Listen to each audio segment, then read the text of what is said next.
These people had one thing in common. They knew they had it in themselves. They knew they could be something beyond where they were. They were willing to put their time, their energies to better themselves.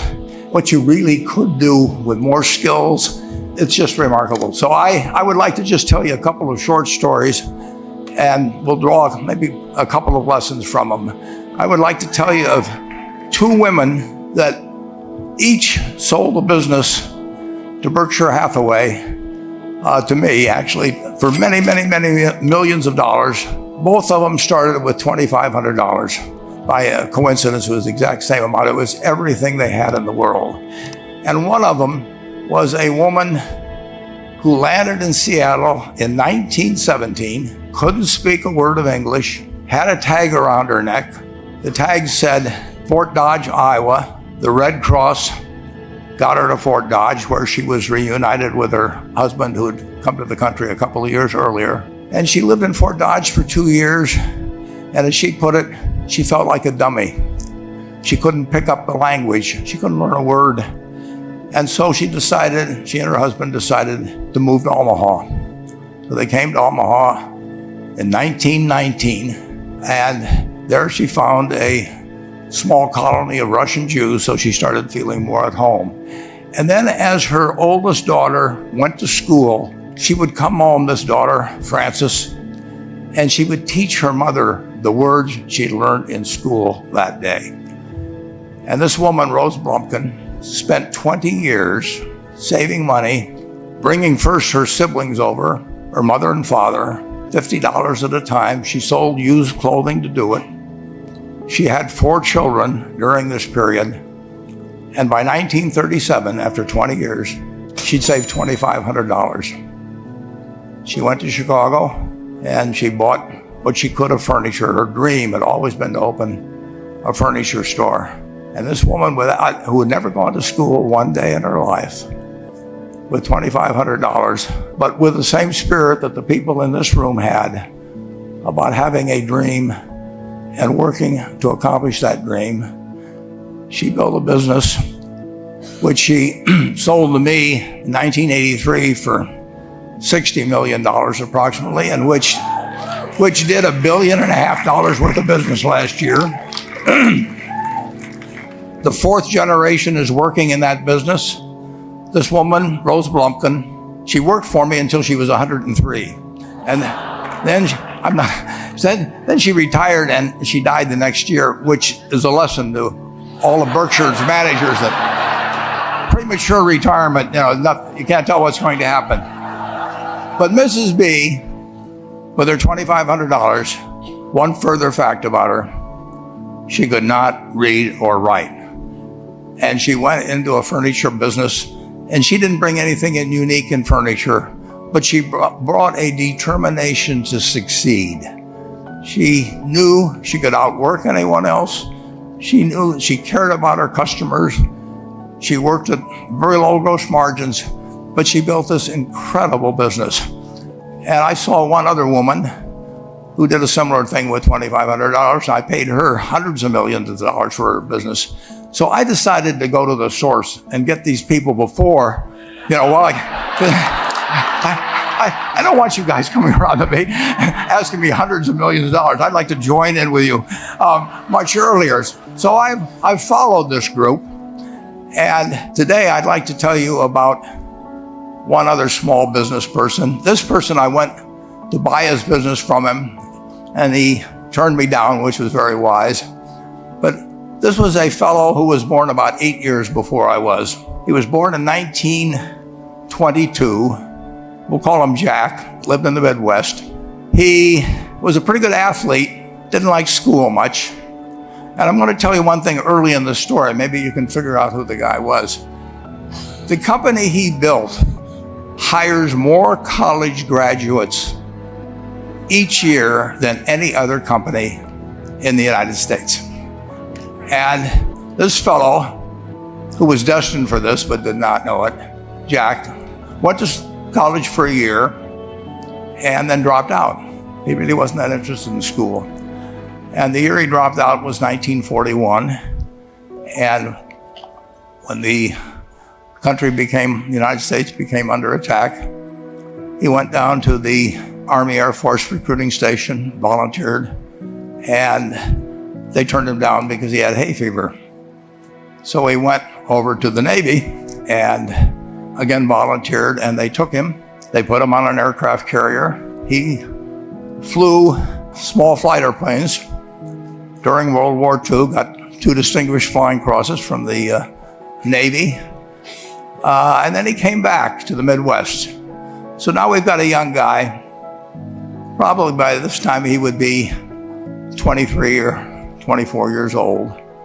And the interesting thing is, he got back to the Midwest, and he actually kind of went from one job to another for a short period of, or not such a short period of time.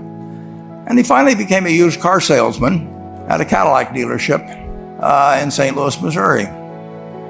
And at age 35, having moved up in the organization, the sales organization, he said to his boss, "Could I go into car leasing business with you?" The boss said, "Well, if you'll cut your salary in half and you'll come up with," I think it was $25,000, which he borrowed, "we can become partners in a car leasing company." So my friend Jack started at age 35 in the car leasing business. And he had 7 cars. It was pretty slow. In fact, one of the things he did was whenever the phone rang, he let it ring 3 or 4 times so people would think that he was very busy answering other phones. And of course, it was the only call he was going to get all day.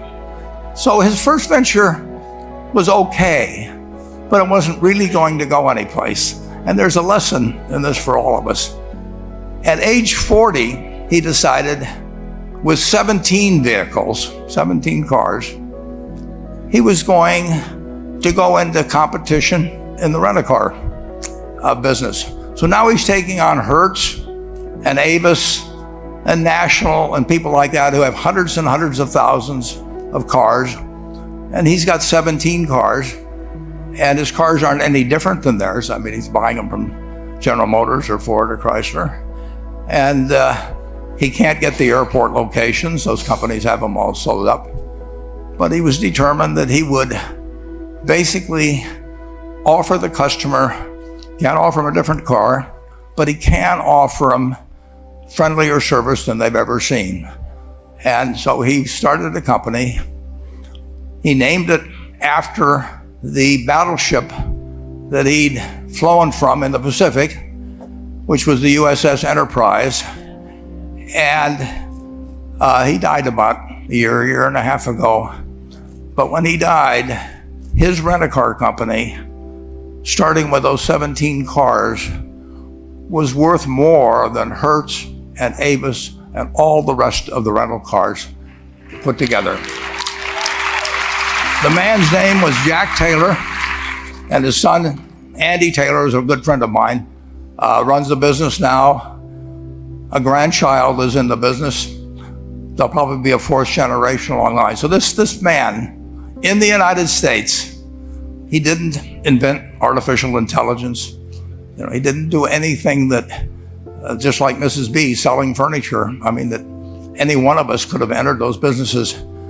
But he lived by the creed, basically, of delighting his customers and working with people and establishing the relationship with them so that they in turn would want to delight the customers. He couldn't go out there and take care of every rental car possibility, but he learned how to project himself and his attitude toward his fellow man and his desire, to make a friend out of every customer. He managed to take very ordinary cars and turn them into this extraordinary business from virtually nothing. And it illustrates several points. One is, you don't necessarily get it right exactly right the first time. I mean, the car leasing business, basically you were competing on the cost of money to finance cars. And it's very hard to delight a customer when you just give them the car and tell them to send you a monthly check for 5 years and you'll be back at that time. So his talents were being wasted basically in that business. But at the age of 40, with all of that experience behind him, he found the golden key.